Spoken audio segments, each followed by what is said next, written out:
Breaking news, official ng umatras si Keyshawn Davis laban kay Devin Haney. Matapos ang kanilang first bid, hindi nagustuhan ni Keyshawn Davis ang perang napunta sa kanya. Dahil nakuha ng top rank ang laban nila sa halagang $8,550,000.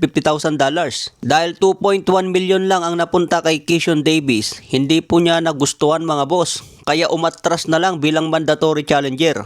Ibig sabihin nito mga boss, kailangan ni Devin Haney ng bagong kalaban. Ito nga yung sinasabi ko kahapon na posibleng hindi matuloy ang laban na to. Dahil malungkot si Keyshawn Davis sa 2 million lang na bayad sa kanya. Yung inaasahan niya kasi napapaldo na sana laban kay Devin Haney. Bigla nga pong nabokya. So abangan na lang natin ang susunod na updates kung sino ang next fight para kay Devin Haney. Maganda nga sana patulan na lang ni Devin Haney si Shakur Stevenson sa 144 pounds. Yan na lang sana ang labanan niya para mas maganda pa. Kung sakaling matuloy si Devin Haney at Stevenson mga boss, kanino kayo dyan pupusta? Sa iba pang balita, final weigh-in naman ni Lamont Roach versus William Cepeda. Parehas nga po tumimbang ng 134.6 pounds. Pasok sa 135 pounds limit ng lightweight division. Paglalabanan po nila dito ang bakanteng WBC lightweight belt. So abangan natin ito bukas mga boss, main event.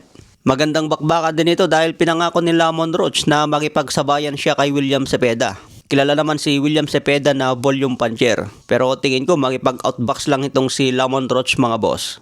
Matatanda ng huling laban ni Lamont Roach, tabla kay Isaac Pitbull Cruz. Mas maganda pa yung estilo ni Pitbull Cruz kontra William Cepeda, siguradong pukpukan. Pagdating naman sa co-main event, laban naman ni Raymond Moratalla versus Robson Consicao. Dedepensahan ni Raymond Moratalla ang kanyang IBF lightweight belt. May kartada ngayon si Moratalla na 24 wins, 17 KOs, wala pang talo.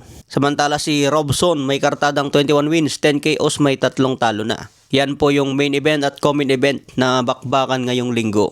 Parehas may nakatayan na world title sa lightweight division. Sa iba pang balita, Robert Garcia na trainer ni Jesse Bam Rodriguez. Nagbigay nga po siya ng reaksyon sa pahayag ni The Monster na Oya Inoue na sinasabing wala siyang oras na mag-antay kay Bam Rodriguez. Kung hindi raw agad aakyat si Bam Rodriguez sa 2027, mapipilitan si Oya Inoue na umakyat na sa featherweight division. Hindi na raw siya mag-aantay kay Bam Rodriguez. Ang sabi po ni Robert Garcia, bakit sinasabi ni Inoue na aakyat na siya? Hindi pa nga raw nag-o-offer ang kampo ni Inoue kay Bam Rodriguez. Wala pa silang pinag-uusapan tungkol sa kanilang bakbakan. Kinausap daw ni Robert Garcia si Ed Hearn. Sinabi raw ni Ed Hearn na hindi pa siya kinokontak ng kampo ni Inoue para pag-usapan ang laban nila next year. Kaya sinasabi ni Robert Garcia wag magdahilan si Inoue.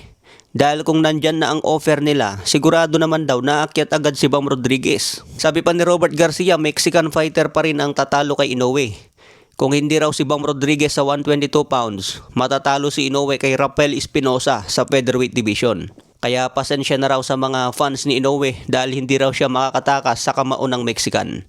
Okay mga boss, yan lang muna ang balita natin. Follow for more updates.